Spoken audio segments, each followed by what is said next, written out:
The night was still, an eerie silence blanketing the house. I lay in bed, my body exhausted but my mind restless. Then a sound, soft, deliberate, almost calculated. A faint creak echoed from the hallway. My pulse quickened. I turned toward the door, my breath hitching. The shadow stretched unnaturally under the dim glow of the street lamp outside. Then I saw it, a figure standing in the doorway. At first, I thought it was my husband, but something was off. His posture, the way he stood frozen as if waiting for me to notice him. Who is there? My voice barely broke the silence. No response, no movement, just the weight of unseen eyes piercing through the darkness. And then, in a voice barely above a whisper, he spoke.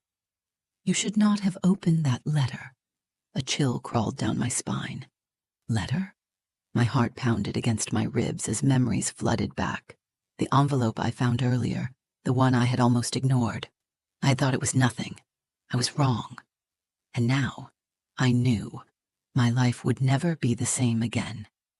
The day had started like any other, ordinary, uneventful. My husband Daniel had left for a business trip that morning, and his absence was something I had long grown accustomed to. Our marriage had fallen into a quiet routine, more functional than affectionate. I spent my days between work and home, filling the silence with small distractions. A book, a glass of wine, a half-hearted attempt at catching up on an old TV show. That evening, as I cleared the kitchen counter, my eyes landed on the small, unmarked envelope tucked between the stack of mail. At first I dismissed it as a misplaced bill, something unimportant. But as I held it in my hands, something about its weight, its presence, felt off. The paper was thick and expensive, unlike the usual utility notices or promotional flyers that filled our mailbox. Curiosity won over reason. I peeled it open, my fingers trembling slightly, as I unfolded the letter inside. "You are being watched. Do not trust him." The words were typed, no signature, no return address. My breath caught in my throat. I glanced around the empty kitchen as if expecting someone to be standing there, watching me. The house was quiet, the air thick with unease. Daniel. Could this be about him? Was this some kind of sick joke? I placed the letter down, convincing myself it was nothing, just a prank, a mistake, a misunderstanding. I went about my evening trying to push the unsettling feeling aside, but as the hours passed, I found myself glancing over my shoulder, peeking through the blinds, listening for sounds that were not there. The air in the house felt different that night, heavy, expectant. By the time I climbed into bed, exhaustion dulled my unease, but it did not erase it. My thoughts wrestled with the possibilities. Who sent the letter? What did it mean? Why now? Then came the sound, the faint creak in the hallway. And when I turned toward the door, my world tilted. The figure stood there, watching, waiting. "You should not have opened that letter." The voice was familiar, and yet it was not. I sat frozen in the bed, my heart racing in my chest. The figure in the doorway, who was it? It wasn't Daniel, I was sure of that. His voice had been different, deeper, almost foreign. My eyes tried to adjust to the shadows, to make sense of the form standing in the doorway, but I couldn't. The silhouette was too indistinct, too fleeting. "Who are you?" I managed to whisper, my voice barely above a breath. There was no answer, but I could feel his presence, pressing against the walls of my room like a thick fog. The silence stretched on, unbearable. I felt my pulse thrum in my ears as I waited for something, anything to break it. Then, as if answering my question, he stepped forward, his movements slow and deliberate. As he crossed the threshold of the door, I saw the faint outline of his face. It wasn't Daniel. It wasn't anyone I recognized. His features were sharp and gaunt, like something that didn't belong in this world. His eyes, however, were the most unsettling, black, empty, as if they held no soul. "You should not have opened the letter, Juon," he repeated, his voice now even colder. I trembled, the cold seeping into my bones. What letter? How did he know about it? I shot out of bed, backing away from the figure, my mind racing to make sense of what was happening. Was I dreaming? Was this a nightmare I could wake up from? But no, the chill in the air was real, and my body trembled with fear. This was happening. "Who are you?" I demanded again, my voice gaining strength despite the terror clawing at my throat. The figure didn't answer. He simply stared at me, his hollow gaze locking with mine. The room seemed to darken, the shadows pressing in, suffocating. The walls felt like they were closing in on me. "You are in danger." The figure finally spoke again, his words slow, measured. "You opened the letter, and now you will suffer the consequences." My breath hitched. I knew I had made a mistake by reading that letter. But could it be this serious? Was someone out there watching me? As the figure stepped closer, I could feel my legs trembling beneath me, my body frozen with a primal fear I couldn't control.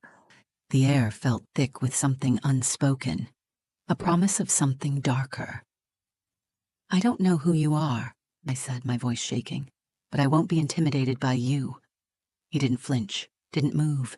He just kept staring, his cold eyes burning into me. Then, without warning, his mouth curled into a twisted smile. "You will be, soon enough," he whispered. I could barely breathe. The weight of his words pressed down on me, suffocating. The room felt colder, as though the temperature had dropped by degrees in an instant. Suddenly, I heard a soft, muffled sound, a noise from downstairs. Was someone in the house? My pulse surged with panic. Was this part of whatever was happening? I turned quickly, my mind racing for answers, but when I looked back, the figure was gone. I rushed to the door, flinging it open, hoping to catch a glimpse of him, hoping to make sense of the chaos swirling around me. The hallway was empty, but the unease had only deepened. The letter, the figure. This wasn't a coincidence. Something was coming, and I had no idea how to stop it. I turned back into the room, feeling the weight of the silence crush me. What had I done? What had I unleashed? I needed answers, but I didn't know where to find them. I needed help, but I couldn't trust anyone. Whoever was behind this knew everything about me. I glanced down at the letter, still lying on the nightstand where I had left it. My hand reached for it, but hesitation stopped me. What if it was a trap? What if touching it again sealed my fate? But I knew this wasn't over. The letter had only been the beginning. Now I had no choice but to follow the path it had set in motion, even if it led me into the darkest of places. And as I looked at the clock, I realized something even more unsettling. It was past midnight now, too late to escape the consequences of my actions, too late to undo what I had done. A sudden gust of wind rattled the window, making me jump. The silence in the house had become unbearable, thick with a presence I could not see but could feel pressing against my skin. I forced myself to breathe, gripping the edge of the nightstand for balance. My mind raced. Was I losing it?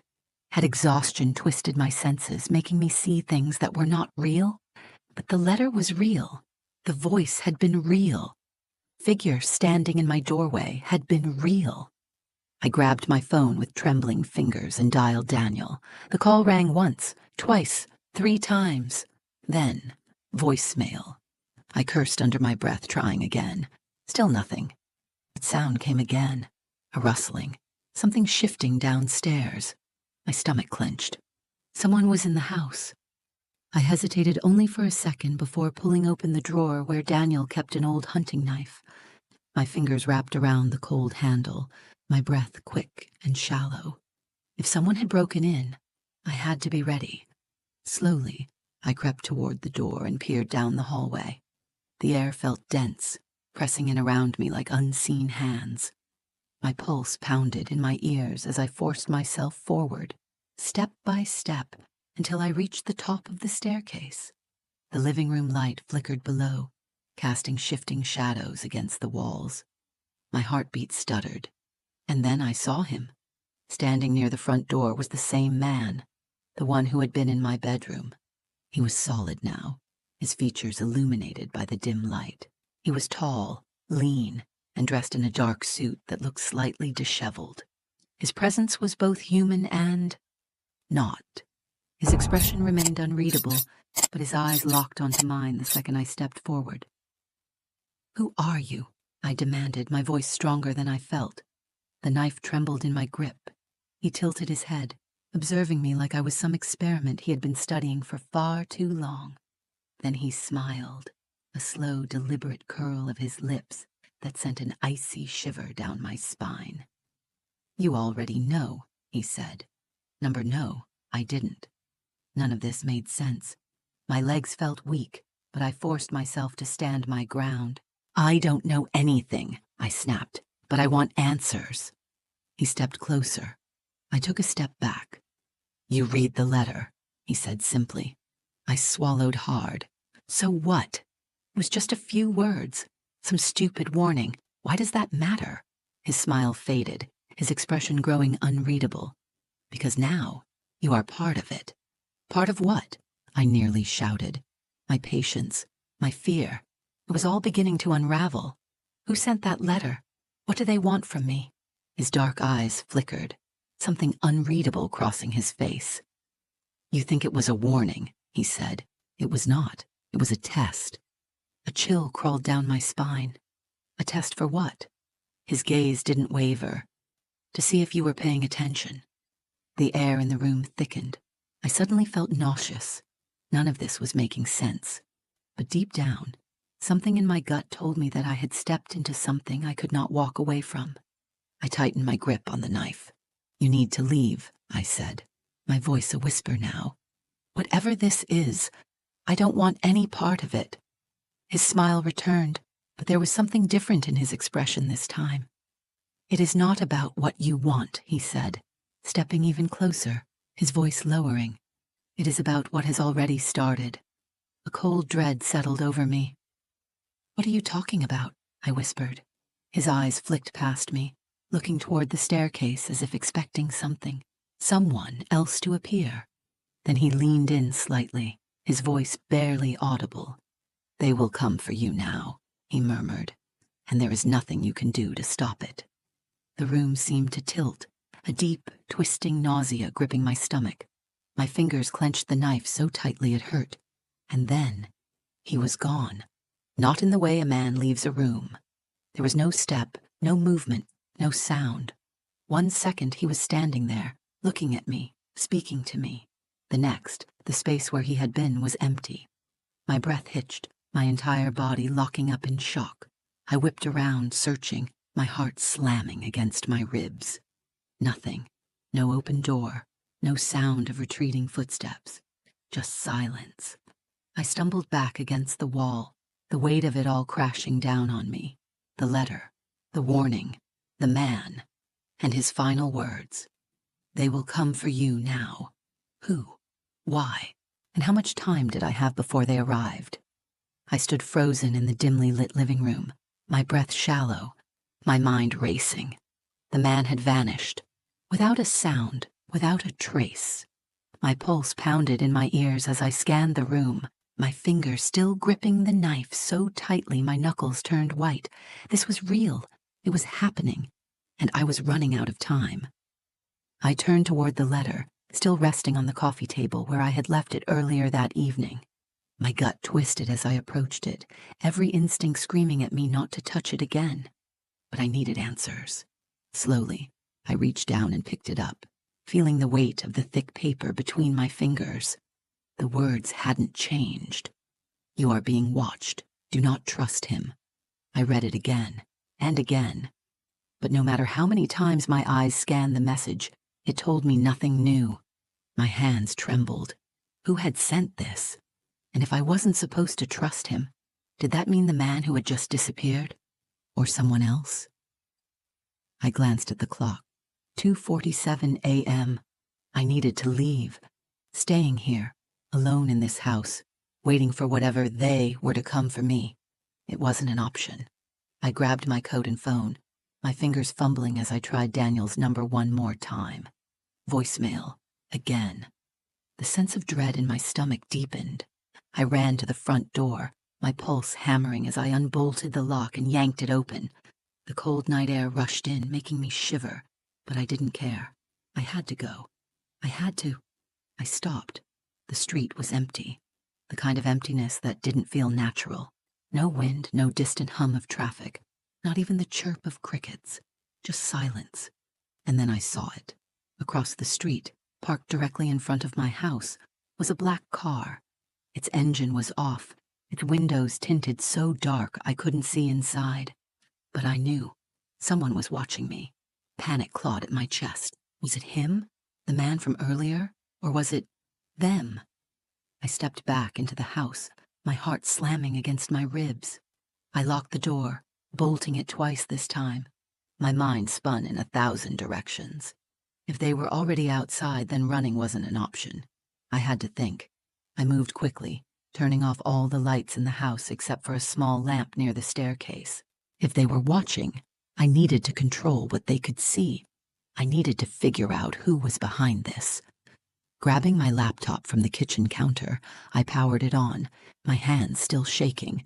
Maybe there was something online, something about strange letters, disappearances, anything that could explain what was happening to me. But before I could even type a single word, my screen glitched. The cursor jumped wildly. The screen flickered, then went completely black. And then, just as suddenly, it came back on. A single sentence appeared on the screen. "It is too late." I gasped, nearly knocking the laptop off the table as I stumbled backward. My stomach dropped. Someone had hacked into my computer. Number not just hacked. They were inside. The realization sent a wave of nausea through me. I wasn't just being watched. I was being controlled. Then, another noise. Not from my laptop. From upstairs. A slow, deliberate creak. My breath caught in my throat. I turned my head toward the staircase, every muscle in my body locked in terror. Someone was already inside the house. I stood there, paralyzed, my breath caught in my throat. The creaking noise from upstairs sent a shiver down my spine. Every cell in my body screamed for me to run. But where? The street outside wasn't safe. My house wasn't safe. And worst of all, I had no idea who I was running from. I gripped the knife tighter, my fingers slick with sweat. My mind raced. Could I fight back? Could I survive this? Then another sound, a whisper, faint, barely audible, yet unmistakably there. My vision blurred as a wave of dizziness washed over me. I felt like I was being swallowed by something unseen, something bigger than me. My reality was unraveling. The letter, the man, the black car outside. It was all connected, but how? Why me? I swallowed hard. Had I been chosen? Or had I simply made the mistake of looking too closely into something that was never meant for me? The air in the house shifted as if the walls themselves were breathing. I could feel it. Something watching me. No, not just watching, waiting. I had been warned. The letter had told me not to trust him. But which him? The man who appeared in my doorway? The person who sent the letter? Or was there someone else? Someone I hadn't even seen yet? A sickening realization dawned on me. What if this had never been about the letter? What if the letter had only been a way to get me to notice something? Something that had always been there? A sharp knock at the front door made me jump. I spun around, my breath coming in short gasps. Another knock, louder this time. I hesitated, staring at the door, my body rigid. I knew better than to open it. But then, from upstairs, the whisper again, closer this time. I was trapped. I squeezed my eyes shut for a moment, willing myself to wake up from this nightmare. But this wasn't a dream. This was real. And whatever was happening, whatever had already begun, was far from over. I forced myself to take a slow, shaky breath. My entire world had shifted in a single night, and the worst part was, I had no idea what was coming next. So, I ask you, if you were in my position, would you open the door, or would you turn around and face what was waiting upstairs? Let me know in the comments, and if you want to hear more stories like this, make sure to like and subscribe, because sometimes the scariest stories are the ones that are still happening